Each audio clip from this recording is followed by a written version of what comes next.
Is it possible to move abroad confidently and sustainably while being an introvert? Well, stay tuned because in this video, I'm going to share with you my experience as someone who has introvert tendencies moving abroad alone. Now, thank you so much. If you have already subscribed to my channel, if you have not yet done so, please consider doing it and clicking that notification bell so that each time I upload a video about life in France, moving abroad, or finding the confidence and courage to live life on your terms, you will be notified. My name is Patricia Brooks, and back in 2018, I left my job as a project manager in the United States and I moved to the south of France. I did so that I could find myself. I really wasn't sure what I wanted to do professionally, but I knew that I needed to be in the south of France. And so here I am 4 years later, finding my way. And now I help women who want to move abroad do so confidently and sustainably. But what I want to talk to you about in this video is how easy or difficult is it for somebody who considers themselves an introvert to make friends when they move abroad. I want to start off by saying that years ago, I used to call myself an introvert. I no longer self-identify that way. I call myself someone who has introvert tendencies. And the reason I make this distinction is because how we self-identify can box us in. We may believe that we need to act a certain way or have certain habits that may or may not work with the goals that we set for ourselves. So when I moved to France 4 years ago, I knew I did not want to sit at home alone in my apartment. So one of the goals that I had was to get out and make friends. And I had a plan in order to do that. I knew that I was going to join meetup groups. Here in France, there's On Va Sortir. It's a website where you can find activities to do things with people. And I signed up for some of those activities. And that's in fact where I learned about laughter yoga. I'd never heard of laughter yoga before. But after my first session, I was hooked. And about 6 months later, I had signed up to learn how to facilitate laughter yoga sessions myself. So that was a great opening. I also took French language classes. And that was another way that I got out and I met people. Additionally, I went to Weight Watcher meetings. As a lifetime member, I have access to attend meetings all over the world free of charge. And so I went to meetings every single Saturday and I met people. And it was a great way for me to improve my oral comprehension sitting in an hour-long Weight Watcher meeting completely in French. Right. I also went to a meditation center that had a sister center in Richmond, Virginia. So I connected before I even moved. So these were the things that I put in place so that I could start to meet people and build a community. And that was great. That was 2018. 2019 slowed down a little bit because I moved from Perpignan, a bigger city, to a smaller village. And while there is bus service into the city, the bus service is limited at nighttime. So if there were things to do at night, I wouldn't be able to get back home. So that kind of put a damper on some things, but I still kept myself open.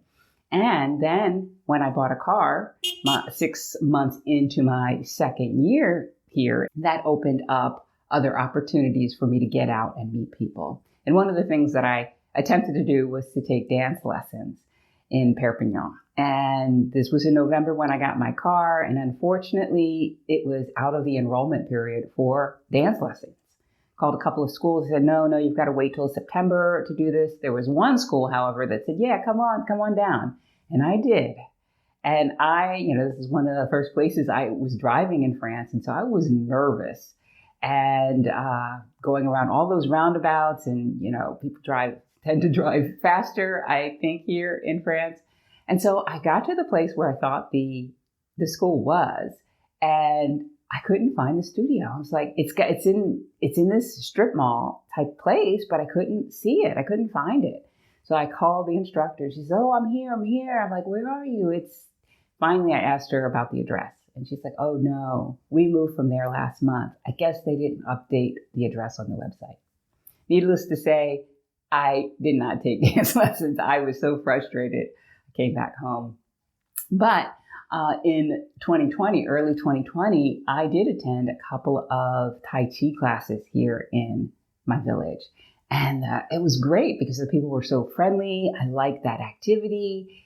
And they told me they were going to start up another trimester in April, and that was perfect timing. I was supposed to be back from the United States then.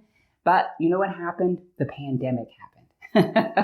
And I got stuck in the United States from March of 2020 to the end of May 2020. And so while I was in the United States, it was great. I was staying at a friend's house, so that was fine, even though there was the lockdown there. When I came back in May, I had been corresponding with somebody I met on an online dating site. And so we were communicating on WhatsApp every day. And my French was starting to really improve, and we were starting to get to know each other better. And so he picked me up from the train station, and we finally got to meet. And we continued dating for the next 4 or 5 months, and it was a nice time. But things just didn't work out between us, and we decided to go our separate ways. And this was a few days before the second lockdown in France. And I had been going out to picnics and barbecues at his family's house, so I was really starting to feel like I was integrating. And then all of a sudden that went away and things closed down, right? So that put me back into my own world, a world of being a homebody, a world of feeling more comfortable alone. And so I think that those introvert tendencies helped me get through that. The problem was when things started opening up, I was back in a comfort zone that I had left after I moved to France. But it wasn't so easy to remove myself from that. And so a couple of months ago, I realized, oh, Patricia, you are staying home way too much. You aren't meeting people like you used to. You need to figure this out. And what I realized was when I first moved here, I had this goal of getting out and meeting people. The pandemic had me change my goal, right? Subconsciously going back in to myself, being on lockdown, that caused me to feel comfort in those introvert tendencies.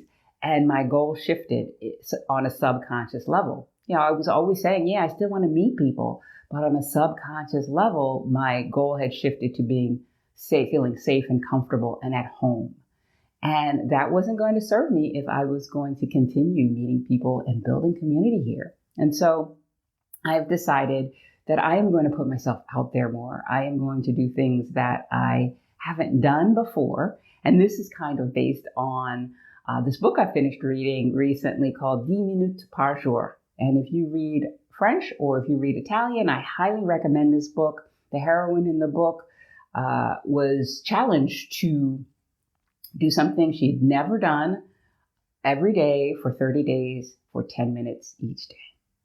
And in doing so, her world opened up. She started to blossom. She was a writer and she had writer's block. And after doing things she hadn't done before, after the first few days, she started to write again. And she started to write that next novel, right? So it is something that I feel like I might want to do, this 10 minutes par jour challenge. If that is something that you would like to see me document in videos, comment below. All right. So what I have done now is I've started to put myself out there. I reached out to a friend I hadn't really talked to or gone on hikes with in probably 6 months. And I said, yeah, let's do something this week. And so we went on a hike and she brought along 2 of her friends that I didn't know. And it was a wonderful hike. And now I have 2 new friends who I have recently asked to go to Girona, Spain with me to the flower show that they have there this week. I also met up with them again. They came to Sacré and we had coffee together. And so it really, having that intention and deciding really opens up doors. Then I went to the horse parade and I decided that I wasn't going to just go to the horse parade right before, 5 minutes before it started. I was going to go out an hour early. This way I could go out and mingle, I could people watch, I could have an opportunity to interact with people. And what happened was I ran into that friend who I hadn't spoken to in 6 months and I'd just gone on a hike with a few days earlier. She was there and we ran into each other and we, scoped out a really good place to watch the horses and we had a great conversation. Just this past Sunday, I went on a guided tour of the art museum here, and that was great too because I learned about the art museum, about art. I listened to an hour and a half of a French tour, and it reaffirmed that I have really come so far with my French language skills. And I just feel so much better. And in fact, I just had a visit from somebody I see on my daily walk, and I had invited him over to come sit on my balcony and get some sun because he loves the sun. And while it was in the evening, he felt free enough to come on over and bring a friend with him. And so we sat out on the balcony and we had this conversation about peace and love. And it was just like, wait a minute, I just set this intention and things are opening up for me. So I say all of this to say that, yes, you can move abroad confidently and sustainably and make friends and connections and build community, even if you have introvert tendencies. Look at me. I'm doing it even after I had a setback because of the pandemic. If you are considering making a move abroad, but aren't really sure where to start or aren't really sure if it's possible for you to do, I'd love to have a conversation with you. What I'm going to do is I'm going to put a link to my calendar in the description where you can find time for us to talk. And we can talk about where you are, where you want to be, what's holding you back, and if working with me might help you get there sooner and with more ease. Now, I want to thank you for watching this video. If you enjoyed it, give it a thumbs up. I will see you again next time. Bye for now.